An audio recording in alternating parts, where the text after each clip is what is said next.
안녕하십니까.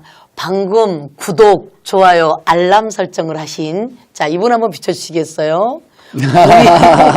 거리의 대명사, 투쟁의 대명사시죠? 오늘 안진걸 소장님 모셨습니다. 반갑습니다, 소장님. 안녕하십니까. 투쟁의 대명사는 백은종 대표님이겠죠.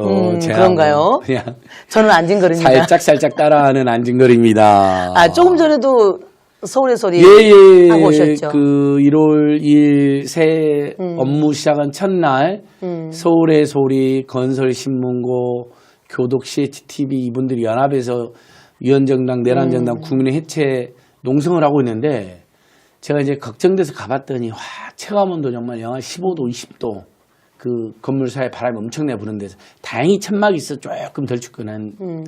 거기서 지금 하루 종일 농성을 하고 계시는 거예요. 그래서 처음에는 한 10분 하고 가다가 마음이 무거워서 다시 가서 지금 1시간 동안. 아이고. 그것도 최근에 그 극우 극단주의 세력 안정권을 때려 눕혀서 큰 화제가 되고 있는 무정부주의자 박열TV 박열 열사님과 함께 1시간 동안 농성도 하고 현장 인터뷰도 하고 그리고 지금 내조TV에 달려왔습니다, 여러분. 반갑습니다.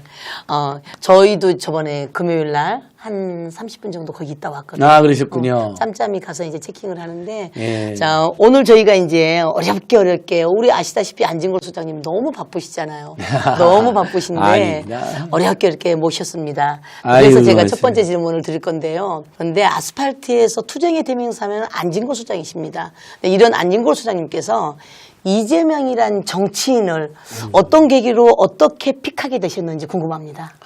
아유, 우리 시대가 픽하고 우리 국민들이 픽했죠. 뭐 제가 우리 국민들과 함께 동참했는데 저는 95년도부터 만났고 95년도? 인권 변호사, 노동 변호사 하실 때 이제 이렇게 젊은 후배들이나 또는 청년 대학생들 행사 있을 때 오셔서 격려해 주시고 응원해 주시고 그런 데서 자연스럽게 만나고 그 다음에 이제 노무현 탄핵 반대 집회할 때도 백은종 대표님도 만났고 이재명 당시 변호사님도 만났고 특히 이제 백은종 대표님하고 이재명 변호사님하고 제가 많이 만난 거 2008년도에 이제 이명박이 묻지마 미국산 쇠고기 30개월 이상의 쇠고기까지도 무제한 묻지마 수입할 때 대규모 항쟁이 있었잖아요. 네네. 그때 이재명 변호사님이 정말 길거리 잘 나와서 거리 변호사로 또 백은종 대표님은 안티엠비 카페를 운영하면서 나왔고 저희는 이제 전국 시민사회단체 수천 개를 모아가지고 조직팀장 하면서 했는데, 원래 저는 이제 1995년도도 알고 있었으니까, 이제 이재명 변호사님 만나면 반갑고. 근데 그때 이제 본인이 성남시장을 진짜 성남시를 바로잡아야겠다 생각해서 성남시가 엄청 비리가 많고 복맞이 많았잖아요. 그렇죠. 그래서 민주당 부대변인 활동도 하시고, 그 과정에서 2006년도에 성남시장 선거를 나갔는데 안타깝게 떨어지셨죠. 근데 그 와중에도 보통 정치하면 정치권에만 머무르잖아요. 이재명 대통령은 민당 부대변인하고 성남시장 낙선한 다음에 더 오히려 길거리 투쟁 열심히 했어요. 2008년도에 특히 이명박 정권에 맞서서는 독도는 우리 땅이라는 기차에 이명박을 상대로 공익소송도 서울의 소리를 함께 해주셨고 그 다음에 집회도 자주 나오셨고 그런 이제 힘들이 2010년도에 이제 당선되시고 2014년도에 재선되시고 2018년 경기도지사 가는데 저희야 그분이 또 이제 성남 참여자치 시민연대 활동을 했는데 저희는 이제 서울 참여연대 활동을 했으니까 이제 저희는 그걸 동지단체 자매단체라고 그랬거든요. 그래서 1년에 몇 번씩 수련회도 하고 막 그랬었죠. 예.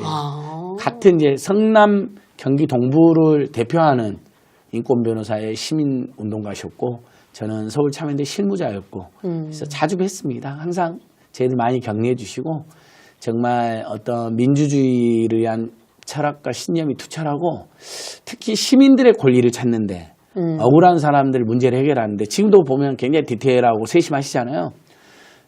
또 서민들이 어려운 문제, 청년들 어려운 문제, 무상교복, 청년수당, 지역화폐, 공공산후조리원 다 그게 이재명의 성남시에서 시작된 거거든요. 시민사회단체들은 그걸 주장하고 있는데 아무도 못하고 있는데 이재명 성남시장이 그걸 해내니까 환호할 수밖에 없었고 엄청나게 주목을 받고 지지를 받았죠. 행동하고 실천하고. 예. 성과를 내고. 그렇죠. 그냥 말문이 아니라 반드시 실천을 해내고 그런 점이 어마어마한 매력이고 앞으로도 지금보다 훨씬 더 잘 해내시리라 믿습니다. 성남시장 때도 그랬었지만 경기도지사 때도 예. 공약 이행률이 95%? 예, 맞습니다. 그랬었죠. 그 그런 코로나 정치인이- 때문에 너무너무 어려우니까 그 중소상공인이나 서민들에게 1% 정말 1%의 초저금리로 300만 원을 긴급히 대출해주고 그랬습니다. 11만 명한테. 근데 그건 중앙정부나 지방정부도 못하고 아무도 안 하고 있었거든요. 근데 아니 지금 돈이 없어 사람 다 죽어가고 있는데 지금 저기 이것저것 따질 일이 아니다. 그 다음에 죽어가는 사람들한테 이자를 많이 받으면 안 된다. 그래서 1%로 300만 원을 빌려준 거예요. 그건 그때 당시 300만 원이 없어서 죽게 생긴 사람들한테는 그렇죠. 생명의 동아줄이죠. 동아줄. 그걸 11만 명이나 그렇게 대출해 줬습니다. 그런 것만 봐도 애국애민이라고 그러죠. 애민심. 애민 사상, 백성을 또 민중을 또 우리 국민을 사랑하는 마음이 대단하다. 그때도 느꼈고 어느 날은 저한테 연락을 하셔가지고 요즘 안진걸 소장이 그 무거운 박스 옆에 구멍을 뚫자는 캠페인 하던데 평소 내 생각 똑같다 하면서 경기도지사실로 불렀어요. 그래서 갔더니 우체국 택배 중에 455 박스가 무거운 박스거든요. 무거운 택배 박스인데 구멍이 이제 제가 제 안에 구멍이 뚫려 있었을 때요. 그걸 딱 가지고 기다리고 계시더라고. 그러면서 이거 너무 잘했다고. 무거운 박스에는 다 구멍이 뚫려야 된다고. 그래야 들기가 편하고. 박스 옆면 박스가 안 떨어지고 손가락이나 손목이나 팔뚝이 덜 아프냐 어깨가 덜 아파. 이게 박스에 구멍이 없으면 옆에 구멍이 없으면 밑에를 받쳐주잖아요. 그렇죠. 사람들이. 그러면 손가락 엄청 아프고요. 미끄러서 떨어지고 그래서 발톱도 깨지고 막 그런 일이 비일비재합니다. 노동자뿐만 아니라 일반 시민들도. 그래서 그걸 본인이 페이스북에도 막 올려주셨어요. 오늘 안진걸 소장을 초대해서 무거운 박스에는 구멍을 뚫자는 캠페인을 같이 했다. 우리의 정책이 다 이래야 된다. 항상 시민 중심, 국민 중심으로. 그것만 봐도 대단한 어떤 실천가이고 역시 시민들의 삶에 대한 애정이 엄청나구나. 그걸 느꼈죠. 예. 그렇죠. 본인이 살아온 과정이 예. 정치인 거죠. 또 본인이 너무 어려우셨고 억울한 일도 많이 겪었고 또 가난과 고통 속에서 컸기 때문에 억울한 사람, 가난한 고통받는 사람, 못 사는 사람들. 그 다음에 이제 또 그러다가 시민운동을 했잖아요. 당연히 시민운동을 되면 권력의 부패, 비리, 그 다음에 특권에 분노하게 되거든요. 그러니까 그런 것과 정반대의 삶. 그래서 여러분들이 생각하실 때 윤석열, 김건희, 이명박, 박근혜 같은 사람들과 정반대의 삶만 살아오셨다 하면 이해가 빠르실 것 같습니다. 나경원, 나경원 이런 사람들 정반대의 삶을 살아오셨다. 나경원, 우리 소장님 주장은 나경원, 저는 나배. 이제 올해는 나경원과 장동혁을 몰아내는 투쟁을 그런 캠페인에 전념할 생각입니다. 한국 그래서 정치. 제발 나경원이를 좀, 예. 이 나배가 인간이 되게끔 소장님이 좀 일침을 따끔하게 더 들어가겠습니다. 인간을 만들어 주십시오. 예, 한다고 했는데 많이 모자랐고요. 성과도 부족했습니다.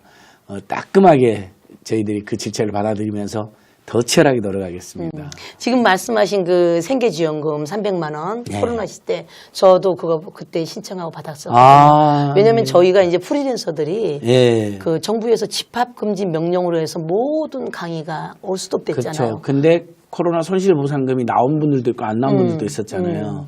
나온 분들은 다행이지만 못 나온 분들은 경기도에서 1%라도 저금리, 초저금 1%면 초저금리니까 네네. 사실상 무이자나 다름없잖아. 그렇게 숨통을 좀 트신 분들이 많이 계셨던 거예요. 그때 저도 이제 경기도 강사협회장을 하면서 예. 지사님한테 제안을 했었어요. 좀 저희하고 일정을 잡아달라.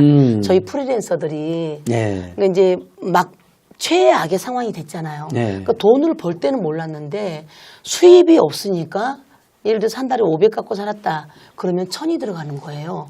그러니까 이걸 일반인이 감당할 수가 없는 거잖아요. 그렇죠, 그렇죠. 그러니까 이제 막 그게 달하니까 사람들이 최악의 선택을 하는 그런 상황이었어요. 그럼요. 예. 그래서 이건 아니다. 어떻게 이 강사들이 한 사람의 강사가 전문가가 되기 위해서 수많은 노력을 하는데 예. 이렇게 몰락할 수가 있느냐 도와주십시오 했더니 바로 예. 비서실에서 연락이 와서 예. 그때 이제 그거에 대해서 얘기를 했던 그런 기억이 있어요. 하여튼 행정하면은 그건 누구도 따라갈 수가 없습니다. 예. 그리고 행정의 존재, 정치의 존재는 국민의 눈물을 닦아주는 거라는 생각을 확고히 갖고 계시죠. 맞습니다. 그렇죠. 코로나 국면 때 맞습니다, 여러분. 그 노동자들이야 임금 노동자들이야 그냥 급여가 나왔지만 자영업자들은 문을 강제로 닫게 했으니까 그때 이제 손실보상금을 당연히 줬어야 되는데 이 자영업자가 아닌 프리랜서들 같은 경우 이제 매장이 없다는 이유만으로 손실보상을 못 받은 분들이 많았거든요. 이제 그 문제도 같이 해결하기도 하고 그 일단은 그걸 못 받으신 분들은 일단 초저금리로 돈이라도 빌려드려야 되는 상황이었으니까 너무너무 잘하신 거죠. 그렇죠. 그때 저희가 진짜 그거 받으면서 정말 많이 느꼈던 게, 아, 이분이 이렇게 살아오셔서 우리를 이렇게 바라볼 수가 있는 거구나. 네. 그래서 저도 그때부터 이제 막 대통령을 만들기 위해서 그때부터 팬클럽이 되신 건가요? 도지사 되자마자. 아, 그래서 그때 그 후보 이제 치과 뭐 땡땡이가 예. 선거법으로 고발을 했었잖아요. 예. 그래서 도지사가 되시자마자 그때부터 재판을 도지사 그만둘 때까지 맞아요. 받으셨잖아요. 예. 근데 그때 이제 이재명 비대위가 결성되면서 위원장을 맡으면서 전국을 돌면서 무죄 탄원 서명 운동을 예. 받고 이제 막 그때부터 시작이었던 거죠. 이재명 대통령께서는 성남에서도 엄청나게 고생하시고 그렇죠. 도지사가 돼서도 정부 여당에 돼서 됐는데도 이 같은 진보 중도 개혁 내에서도 음해를 하고 가짜뉴스 퍼뜨린 자들이 있었으니까 그러니까 그동안 우리가 고난을 겪었던 정치인들에 비하면 훨씬 더 고통스러운 거죠. 외부의 적, 극우, 냉전, 수구, 폭력 세력 외에도 내부에서도 음해하고 가짜뉴스 퍼뜨린 자가 있었으니까. 그래서 그 앙금이 지금도 남아있는데, 그 사람들은 진짜 반성하고 석고대지해야 되는 거, 이재명 대통령 사과해야 되는 거고요. 다 정치검찰의 다 공작이었는데, 가짜뉴스인데, 거기에 부안호등한 분들은 정식으로 사죄하고, 사죄하기 어렵다면 이재명 성공해서 열심히 발로 띄워주실 것을 당부드립니다. 그렇게 될 수만 있다면 더 이상 예, 바랄 게 그럼요. 없죠. 진짜 지금은 민주주의가 성공하는 거죠. 그렇게 특히 내란 사태를 겪었지 않습니까? 그러면 이 내란 세력을 완전히 청산하고 제압하고 민주주의와 민생과 평화를 꽃피우고 김대중, 노무현, 문재인이 잘했던 건 계승하고 못했던 걸 극복해야 되기 때문에 모든 민주, 진보, 중도 개혁 세력이 똘똘 뭉쳐야 됩니다. 맞습니다. 차이가 있었다 하더라도 과거에 좀 서운한 것, 잘못한 게 있었다 하더라도 지금은 똘똘 뭉쳐도 저희가 쉽지 않은 국면이거든요. 이 내란 사태에서도 이재명 대통령이 50%가 안 됐잖아요. 네, 그렇죠. 그 득표율이 저는 너무 충격적이었거든요. 산술적으로야 김문수하고 이준석이를 합치면 더 많은 표가 나왔어야죠. 나왔고 이러면 정말 끔찍한 거죠. 그러니까 저희는 이번 지방선거 또 향후에 닥칠 총선까지 생각하면 당분간은 똘똘 뭉쳐서 이제 옛날 말로 우리 이재명 대통령 좋은 말 대동세상 억강부약인데 그 대동세상 억강부약 위해서는 내란 세력 완전 진압 청산이 중요한데 그 위해서도 대동단결, 대동투쟁을 해야 되는 거죠. 우리 안에서 예. 우리 안에서 더 이상 아이 그럼요. 내부 총질 없이 예. 단합하는 마음으로 우리 민주당이나 민주 진보 중도 세력은요, 여러분 그냥 단일 세력이 아니에요. 다 범친명이고 친명이겠지만 기본적으로는 친 DJ 세력, 친노 세력, 친문 세력, 그리고 친 시민사회 출신들, 시민사회단체 출신들, 제야단체 출신, 그 다음에 원조 친명, 그 다음에 중간에 친명하신 분들, 최근에 친명한 분들이 다 섞여 있어요. 진짜로 따지고 보면. 다 우리 지금 민주당 의원들이나 여러분이 잘 아는 정치가들이나 유명한 시사평론가들이나 유명한 유튜브님들 보시면 다 출신 성분이 다르잖아요. 그렇죠. 배경이 다르고. 근데 너는 그 출신이고 너는 거기 출신이고 너는 이렇고 저러면 4분 5일 돼서 망하는 거예요. 다 어떤 사람은 DJ 때, 어떤 사람은 노무현 때, 어떤 사람은 문재인 때, 어떤 사람은 그것과 상관없이 저희들 같이 완전히 그냥 시민사단체만 오랫동안 한 사람도 있는 거고. 다 다르잖아요.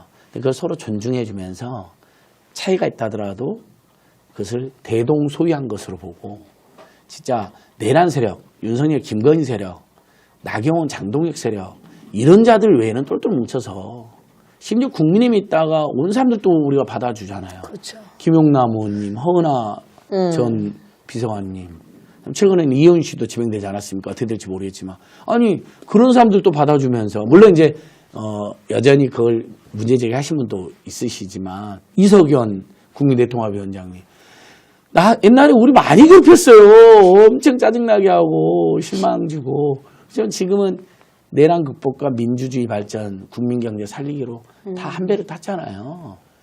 기본적으로 윤석열, 김건희 정권에 반대했고, 특히 당시에는 처음에는 몸을 담았다 하더라도 윤석열, 김건희 정권에 내란을 전후해서 돌아선 사람들까지가 다 우리 편이잖아요, 지금. 그렇죠. 그렇다면 최소한 우리 민주당 또는 범민주 중도 진보 세력이랑 오랫동안 해온 분들은 다 믿고 가야죠. 근데 만약에 어떤 스타일이나 정책이 마음에 안 들면 그건 지적해도 돼요. 비판하지 말자는 건 아닙니다. 비판은 또 비판대로 하시되 우리가 똘똘 건전한 뭉쳐서. 비판을 하자는 거죠. 예, 건전한 예, 비판을 하고, 그러니까 지금 말씀하시는 것처럼 범연대로 가는 것도 굉장히 중요하고, 지금 우리가 싸워야 될 게 내란 세력인 거지, 예. 우리 안은 아닌데, 저는 이제 그것도, 공감하고 동감합니다. 예. 그렇지만 우리 안에서도 아까 말씀하신 것처럼 내가 잘못했던 걸 인정하고, 예. 그게 우선인 것 같아요. 내 잘못을 인정하고, 그럼요. 지금 나아갈 국민주권 정부에 대해서 여기에 동조를 해서 이 정부가 완성될 수 있도록 바람직한 자세로 가는 게 그게 가장 중요하다고 그러니까 생각을 합니다. 대동투쟁의 이제 전제는 이제 과거에 잘못한 게 있으면 내란 세력 문제든 또 다른 문제든 그건 철저히 사과하고 사죄는 하고 또 그럼요. 함께해야 되는 거고, 두 번째 아무리 똘똘 뭉쳐야 된다 하더라도 뭐 민주당을 운영하는 과정에서 또는 전체적으로 우리가 민주 진보 중도 개혁 세력들이 투쟁을 하고 정치를 하고 좋은 정책을 펼쳐나가는 과정에서 잘못했거나 제대로 못하거나 그런 부분에 대해서는 또 그렇죠. 아주 냉정한 비판이 있을 수 있는 거죠. 최근에 김병기 강성루 사태라고 치자고요. 얼마나 큰 충격입니까? 그것을 우리 친명이니까 봐줘야 돼 이런 식이면 그건 친명도 망하는 거고 우리 국민들도 용납이 안 되는 겁니다.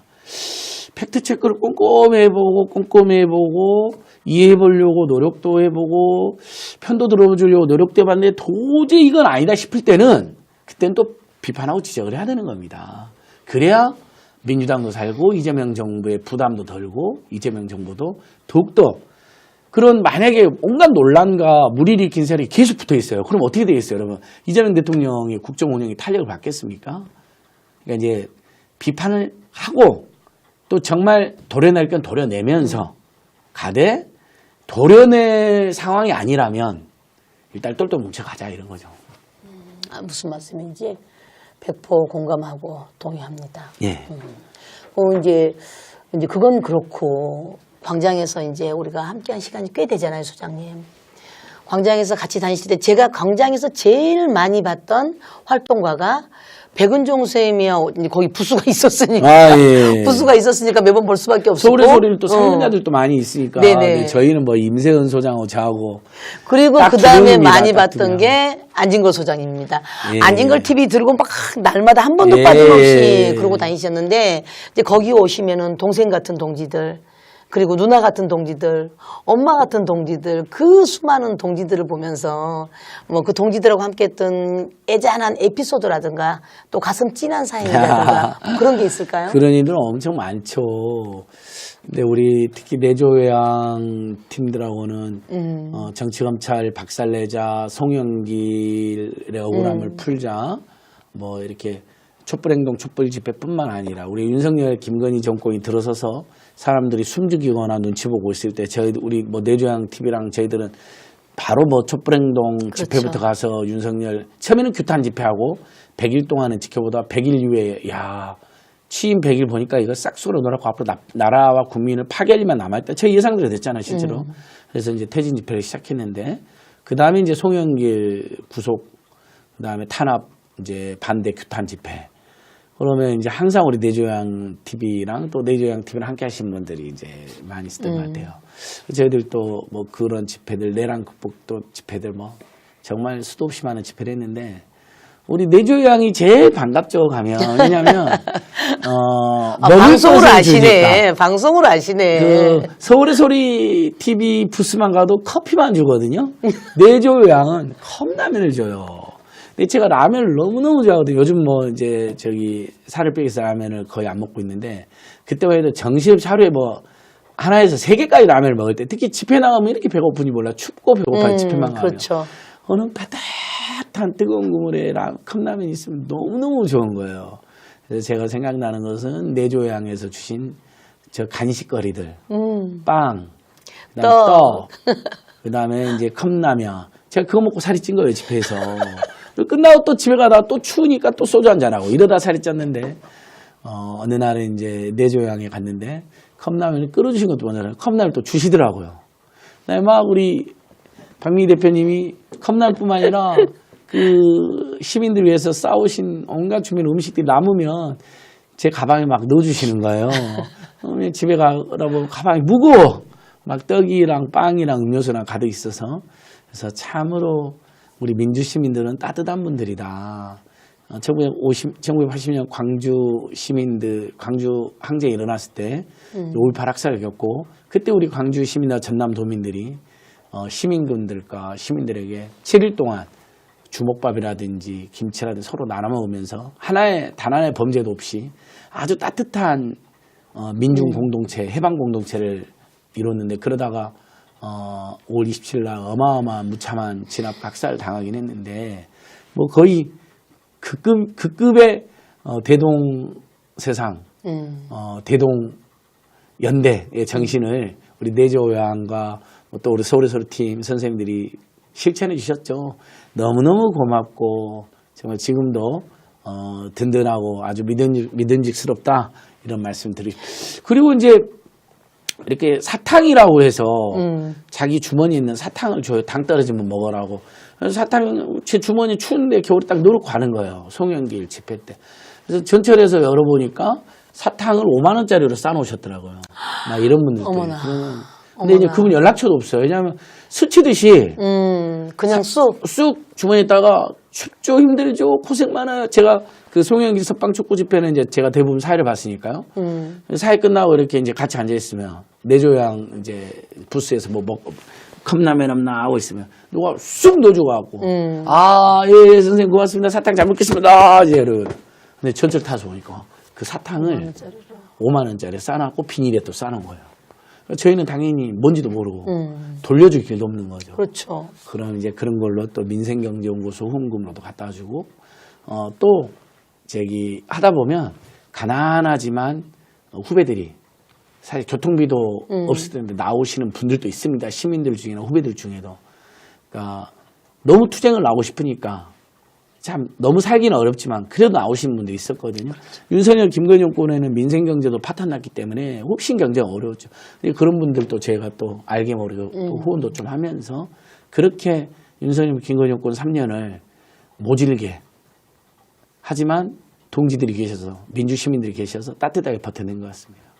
그렇게 해서 지금 이제 장학사업의 대명사가 되고 네, 이제 나눔의 대명사가 되셨잖아요. 그거 이제 안진걸 제가 TV가. 이제 참여연대 있을 때 박원순 당시 변호사님이나 조희연 교수님한테 이제 배운 건데 끊임없이 뭐 아름다운 재단, 아름다운 가게 같은 걸 만들고 기부를 받고 본인도 기부를 하고 이런 박원순 변호사님 같은 경우는 전 재산을 기부를 했거든요. 살면서 계속 뭐 상을 받으면 다 기부하고 그래서 우리도 나중에 그렇게 하겠다 해서 이제 홍길동은행에서 생계이기에 빠진 정말 당장 먹을 것도 없는 교통비도 없는 뭐 알바를 하려고 그러면 통신비라도 있어야 교통비가 있어야 되잖아요. 그것도 없는 사람이 여러분 굉장히 많습니다. 통신요금을 못 내고 이동통신 서비스가 끊어진 사람이 한 50만 명 안팎 돼요. 이분들은 생존의 생명위기를 겪는 분들이거든요. 그러면 저한테 홍길동원에 연락 주시면 1인당 10만 원씩 바로 무상으로 묻지도 따지도 않고 보내드려서 제발 자살이나 범죄로 빠지지 말자. 10만 원 작은 돈이지만 그걸로 며칠 또는 10며칠 최저한에 10만 원이면 한 10일 안팎 끼니를 때울 수가 있거든요. 그렇게 해서 일단 끼니를 때운 다음에 알바를 어떻게든 찾자. 언제 이렇게 그게 홍길동은행이고 벌써 현재 4,000명 넘게 도운 것 같아요. 1인당 10만 원이니까 4억이 넘게 집행이 됐죠. 그다음에 이제 우리 시대 지금 2030대 삶이 매우 열악하고 기득권이나 기성세대에 비해서 너무 어려움을 겪고 있고 또 그 때문에 이분들이 굉장히 불만도 많잖아요. 이재명 정부의 지지율이 제일 낮은 계층이 그렇죠. 70대여서 20대고 특히 그중 20대 남성들의 불만이 많은데 원인은 여러 가지 있습니다. 뭐 다들 분석도 하는데 오늘 뭐 그런 얘기 하고 싶지는 않고 분명한 건 20대들이나 10대, 20대 청년들하고 청소년들 우리가 대화를 많이 해야 된다. 너무너무 어렵다면 민생 복지 이런 걸로도 많이 도와주고 일자리도 많이 만들어야 되지만 당장은 장학금이라든지 생계지원금이 필요하잖아요. 그래서 꿈은 큰데 이제 돈이 없어서 곧 힘들어하는 청년들은 이제 꿈수저 청년 장학금이라고. 꿈수저 청년. 꿈수저 청년들이라고. 홍길동 장학금 말고 또 있는 거예요? 홍길동은 1인당 10만 원씩 무상으로 주는 무상 지원금이고요. 장학금이 아니라 뭐 대출도 아니기 때문에 저한테 갚을 이유도 없는 거죠. 꿈수저는 1인당 300만 원씩 장학금입니다. 그러니까 훨씬 금액이 크죠. 그래서 이건 어쩔 수 없이 심사를 하고요. 그렇죠. 그래서 10명에서 13명까지 뽑는데 매번. 한 해. 예. 아니, 한 해에 한 30명, 40명 뽑아요. 근데 벌써 지금 이번에 127명까지 뽑았죠, 제가. 127명을 지원했어요. 300만 원씩. 예. 상당히 많이 지원이 된 거죠. 4억 가까이 지원이 됐죠. 그리고 지금 1월 달에도 10명을 뽑고 있습니다. 저희는 계속 저도 기부도 하고, 기부도 받고, 모금도 하고, 안전TV 수익금도 갖다 주고, 모이면 바로 집행을 해요. 우리가 돈 갖고 있을 필요가 없으니까. 돈 갖고 있으면 안 되잖아요. 그게 쉽지가 않죠. 홍길동 어려운 분들한테 바로 10만 원씩 보내드려야 되고, 꿈수청년 장학금 한 명이라도 뽑았고 300만 원 보내드려야 되기 때문에 돈이 만약에 500만 원 쌓인다 그러면 바로 홍길동을 공고를 해요. 50명이잖아요. 500만 원이 50명을 도시잖아요. 50명이라도 연락 주십시오. 당장 오늘 내일 어려운 사람한테. 꿈수저는 1년에 서너 번씩 10명씩 계속 뽑는 거죠. 너무너무 어렵죠. 청년 여러분. 꿈이 있는데 지금 돈이 없어 쩔쩔 매는 분들이 있다면 저한테 연락 주십시오. 대신 이제 꿈수저는 지원서를 써야 돼요. 꼼꼼하게. 일정에. 그렇죠. 1인당 300만 원이기 때문에 아무한테나 그냥 줄 수는 없잖아요. 그래서 본인이 지금 어떤 상황이고 어떻게 어려운데 그래도 이런 꿈을 가지고 있고 이렇게 도전하고 노력을 하고 있다. 이런 걸 잘 써서 내신 분들한테 한 명만 원에서 현재가 127명. 그다음에 이제 이번에 1월 달에 현재 지금 드림스폰이라고 하는 사회적 기업 홈페이지에서 모집을 하고 있어요. 공개적으로. 네. 시작을 했어요, 이제. 예. 참 일을 크게 벌리시고 네. 예, 그렇게 벌린 만큼 또 들어오잖아요. 아유, 저희가 이제 그렇게 막 집행을 하면 또 시민들이 어떻게든 알고 같이. 기부를 또 해주십니다. 대한민국은 민주공화국일 뿐만 아니라 따뜻한 기부 공동체예요. 나눔과 연대와 기부가 나날이 발전합니다. 계속 기부가 들어와요. 어떻게든 알고 뭐 매불쇼, 서울의 소리, 뉴스공장, 안진걸TV에서 듣고 또는 입소문으로 또는 뭐 언론 보도를 보고 또는 제 페북을 보고 500만 원, 뭐 1000만 원 대신에 뭐 10,000원, 5만 원 다 자기 사정껏 하는 거니까요. 그렇죠. 예, 10,000원은 작은 기부고 1,000만 원은 큰 기부다. 저는 그렇게 생각해요. 어떤 분에게는 10,000원이 정말 큰 돈이고 그럼요. 어떤 분에게는 1,000만 원도 좀 가벼운 돈일 수도 있거든요. 네, 너무너무 고마운 분들이죠. 아무튼 십시일반 기부 나눔 연대 공동체를 저희는 지향하고 있습니다. 이제 그거를 일부 정치인들, 일부 기업인들, 그 특정 자기 욕심에 꽉 차 있는 사람들이 좀 소장님의 그 발 뒤꿈치만에 좀 따라갔으면 좋겠어요. 아유. 그렇게 해서 사회가 좀 더 따뜻해지고 예.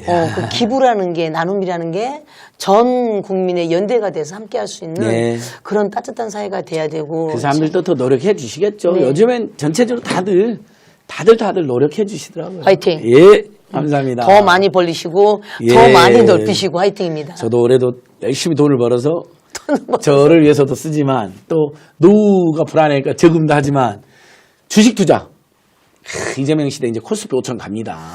이광수 복덕반 대표님하고 박시동 경제평론가님하고 제가 책도 같이 썼잖아요. 대한경제붕의 책도 쓰고 그랬는데 주식 서민들이나 중산층은 또 주식을 투자해서 큰 돈 아니다더라도 작은 돈 투자해서 조금씩 불려나가자. 지금 그렇게 해서 불려나가고 있는 분들이 꽤 많아요. 우리 주변에. 그래서 그렇게 해갖고 그걸로 또 기부도 하고 저도 먹고 살고 저금도 하고 정보죠. 예, 또 돈 벌면 일부는 또 주식도 사고 그렇게 주식은 또 부동산 투기는 나쁜 거지만 주식 투자는 그렇죠. 기업의 생산 자금, 기업의 연구 개발 자금, 기업의 운영 자금으로 가지 않습니까? 경제의 그렇게 된 순환의 밑거름인 돈들이 거죠. 또다시 기업을 발전시키고 그럼 고용이 늘어나고 고용이 늘어나면 내수가 활성화되고 그렇게 되면 또 일자리가 늘어나는 뭐 이런 선순환으로 가는 거거든요. 여전히 지금 대한민국 경제가 뭐 너무 어렵습니다. 특히 윤석열, 김건희 때문에 완전히 망했는데 이재명 정부 들어서서 지금 경제 성장 다시 올라가고 주식은 급반등했잖아요. 부동산 투기는 근절하고 주식으로 자금이 주식으로 가게 하고 그것이 경제를 더 활성화하고 근데 경제 발전이나 경제가 성장했는데 그 결과가 성과가 다 재벌 대기업이나 슈퍼리치들한테 가면 그건 너무 허망한 것. 그래서 이번에 이재명 대표 신년사에 모두를 위한 성장을 하겠다. 지역이 주도하는 성장. 모두가 골고루 혜택을 보는 성장하겠다. 굉장히 중요한 말이죠. 그 부분에 대해서는 대통령님께서 예전부터 늘 예. 생각하고 계시던 것들이 있었잖아요. 일관된 철학이시죠. 그러니까 그런 분이 대통령이 돼야 되는 겁니다. 경제가 막 여러분 성장률이 올해 뭐 2%를 좀 넘어갈 것 같은데 또 주식이 코스피 5천원 가고 있는데 근데 그게 다 부자들만 더 부자가 되면 무슨 의미가 있습니까? 대한민국은 더 많은 민생고와 양극화 불평등의 수렁에 빠지게 되는 거고 그러면 출산율은 더 떨어질 거고 자살률은 더 올라갈 거고 그렇죠. 사회 계층 간의 갈등 또는 계급 투쟁 분열 이런 건 더 심해지고 그러다 보면 당연히 못 사는 사람이 늘어나면 범죄나 폭동 같은 것도 일어날 수도 있고요. 이게 악순환이에요. 그것을 기가 막히게 경고한 영화가 이제 봉준호 감독이 기생충이거든요. 기생충은 처음부터 불평등, 양극화나 민생고가 극심해지면 그게 사회 전체로는 폭동이나 혁명이 안 일어나더라도 그 작은 그 동네에서도 그런 또는 한 집안 안에서도 그런 엄청난 파국이 일어날 수 있다는 걸 경고하는 거거든요. 그래서 결국 파국을 막기 위해서도 이재명 경우가 성공해야 되고 근데 이재명 경우가 성공하려면 저는 빈민, 서민, 청년, 중산층, 중소상공, 중소기업을 위한 지금도 잘하고 계시면 더 화끈하고 더 제대로 대책을 계속 내놔야 된다. 자, 그렇게 만들어낸 우리가 광장에서 그리고 모든 시민이 한마음 한뜻으로 국민이 외쳐서 만들어낸 이재명의 정부입니다. 예. 국민이 탄생시킨 이재명의 국민주권 정부가 이제 6개월이 지났지 않습니까? 그래서 이 6개월이면은 5년의 임기 중에서 가장 앞쪽에 있는 초기인 거잖아요. 예. 그러니까 이 초기의 6개월을 평가를 하신다면 어떻게 하시겠어요? 저는 뭐 여러 방송이나 여러 강의에서 되는데 80점, 90점? 인수위도 없는 그렇죠. 내란의 와중에 그다음에 극우 극단 내란 잔재 세력의 극심한 서부지법에서 폭동을 일으킨다든지 그다음에 공권력을 무참히 짓밟는 일까지 수시로 자행하는 상황에서 지난 6개월 이 정도 해냈으면 저는 거의 8점, 90점. 하지만 이제 거다. 높은 기대만큼 기대에 못 미친 분들도 있을 거고 또 뭐 아쉬운 점도 있었고요. 미진한 점도 있었고요. 특히 서민경제, 빈민경 우리 밑바닥 경제를 생각하면 아직 멀었기 때문에 100점을 줄 수는 없는 거죠. 물론 120점 주시는 분들도 있더라고요. 기대 이상으로 잘했다는 분도 있고요. 사람마다 평가는 다른데 저는 이제 서민경제, 민생경제를 주로 생각하기 때문에 거기에 비하면 아직은 멀었다. 그래도 정말 잘했다. 시작인 거잖아요. 예. 지금 소장님이 말씀하시는 민생경제, 서민경제를 예. 이끌어가는 이제 초기 첫 단추의 시작이기 때문에 예. 미진하게 보일 수도 있지만 궁극적인 목표는 반드시 달성할 네, 수 있다. 8, 90점이면 이제 A나 B, A 학점 또는 B 플러스는 받은 거죠. 네. 다만 이제 상반기에 더 잘해서 상반기부터 조금 더 밑바닥 경제나 서민 경제 그다음에 자영업자들이 좀 더 살아나고 지금보다 그다음에 그 힘으로 이제 또 내란 세력도 화끈하게 청산하고 그렇게 지방성을 또 압승하고 그 탄력으로 또 정부가 더 힘을 얻어서 주식시장을 더욱더 활성화시키고 이제 이런 선순환으로 가는 거죠. 정치가 잘하니까 경제도 잘하나 경제가 잘하니까 정치도 더 지지율이 올라가 그러면서 서민들과 중산층들과 중소기업이 또 요즘 이제 주주 우리 국민들 2천만 명 가까이가 또 주식 투자하니까 주주들이니까 이런 주주들에 대한 좋은 정책이 계속 나와. 그러면서 이런 게 탄력을 받아. 그러면서 경제 성장도 올라가. 그러니까 또 모든 선순환이 또 정부에 대한 지지율은 올라가. 그러니까 정부는 계속해서 민주주의와 민생경제 살린 좋은 정책 또 내놔. 이렇게 1년 내내 이렇게 해야 됩니다. 선한 영향력처럼 예. 그렇게 예, 그렇죠. 선화영역이 이제 일파만파가 된 것처럼 대한민국 경제는 지금 몹시 어렵기 때문에 완전히 선순환하는 방식으로 경제가 어려울 때일수록 정부가 재정을 좀 풀어서 경제를 살리고 그리고 경제가 살아나면 또 이제 그것이 세수 증가, 일자리 증가로 이어져서 결국은 정부의 재정 적자를 또 메꾸고 이것도 선순환 구조잖아요. 이렇게 가야 되는 거죠.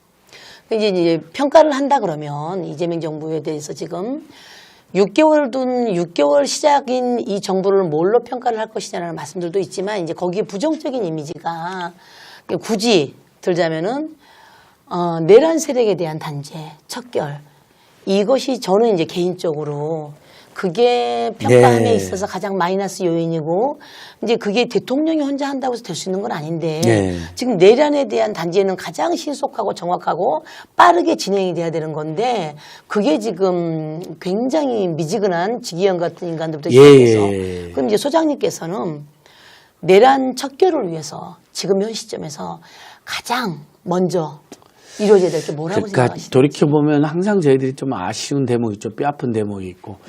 내란 특검 그다음에 3특검을 도입할 때 내란 전담 재판부를 같이 만들었어야 되는 건데 그때 당시에 해버렸어야 되는 건데 제가 그걸 병행해서 추지 못했잖아요. 그러다 조의대의 난, 직위원의 난을 겪으면서 뒤늦게 추진하다 보니까 논란만 생기고 그러니까 1년 안에 작년 그러니까 내란이 발발한 지 1년 또 작년 안에 깔끔하게 청산이 안 됐죠. 이제 1월 16일 드디어 윤석열에 대한 첫 선고부터 시작되는데 체포 방해한 것부터 증거인멸한 것부터 이제 그거부터 이제 완전한 단죄를 요구하는 정말 사형 또는 무기징역의 강력한 엄벌을 요구하는 범국민적 여론을 지금도 이미 조성돼 있고 더 증폭시켜야죠. 네. 그래서 항소심에서 내란 전담 재판부가 이제 통과됐잖아요. 항소심부터.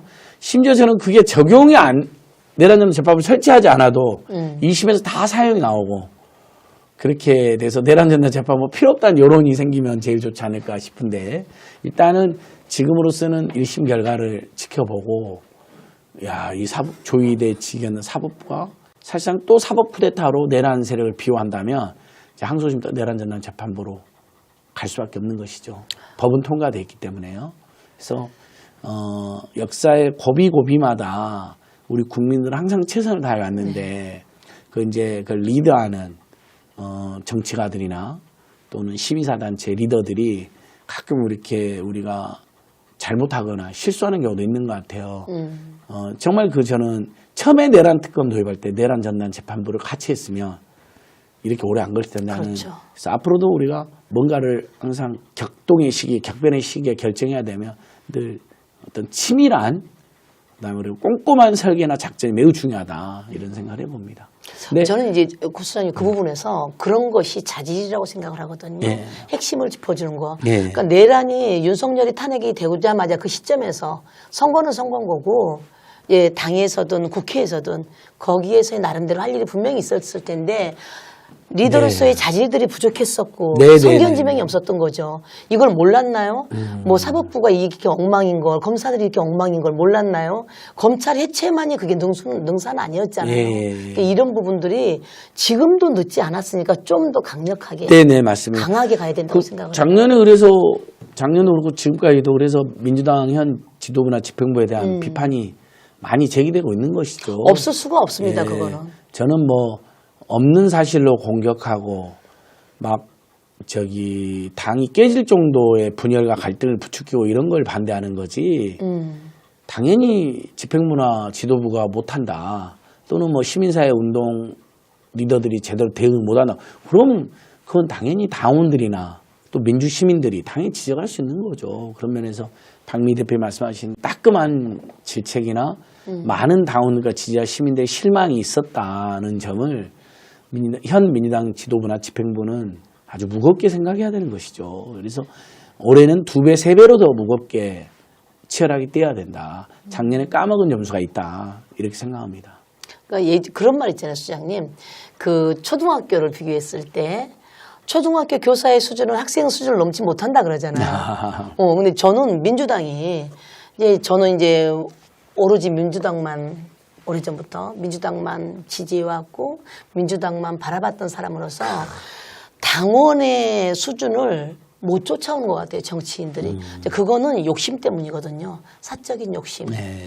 명예만 갖고 있으면 되는 거지. 국회의원이 되고 나면은 정치를 하게 되면 명예와 부를 동시에 가지려는 그런 욕심들이 우리가 말하는 카르텔인 건데 이 제발 그 틀에서 벗어나서 당원의 수준을 당원보다 더 높은 수준의 머리로 좀 생각을 했으면 좋겠습니다. 예. 그런 안타까움이 좀 그렇죠. 많습니다. 당원의 수보다 못하면 안 되죠. 최소한 국회의원이나 정치가들이 당원의 수준만큼 따라오거나 아니면 당원들의 반발자랑도 앞서가면서 이렇게 비전을 제시하고 투쟁과 또는 우리의 그 가야 될 길에 어떤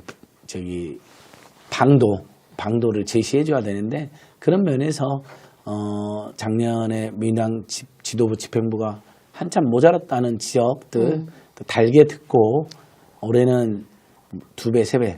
아까 말씀드린 것처럼 점수를 많이 따먹었다면 또 많이 어떤 계획이 지체됐다면 올해 그걸 만회해야 되잖아요. 그렇죠. 그래서 2배, 3배, 4배, 5배의 발로 뛰고 더 많은 당원들의 정서와 의견을 제대로 반영하는 그런 노력을 해야 될 것입니다. 겸손한 자세로 겸허하게 받아들이면서 그런 정치인들이 좀 많았으면 좋겠습니다. 구구절절 다 맞는 말씀이십니다. 어쨌든 이제 한 40분이 지났죠. 예. 소장님 이제 다음 또 일정 바쁘실 텐데 예. 여기서 시간을 많이 할애해 주신 거 감사합니다. 아이고 우리 내조의양 TV, 내조TV의 신년 인터뷰 여러분들이 하시겠지만 저도 불러주셔서 고맙고요.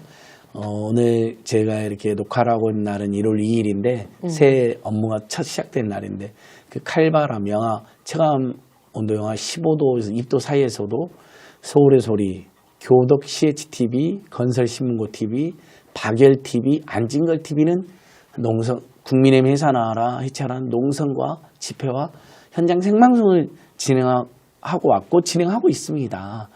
또 매주 토요일마다 조이델 탄압하라, 사법부를 해체하라, 그러니까 이렇게 내란을 비유하는 사법부를 해체하라고 투쟁하는 또 우리 촛불 시민들, 민주 시민들이 계십니다.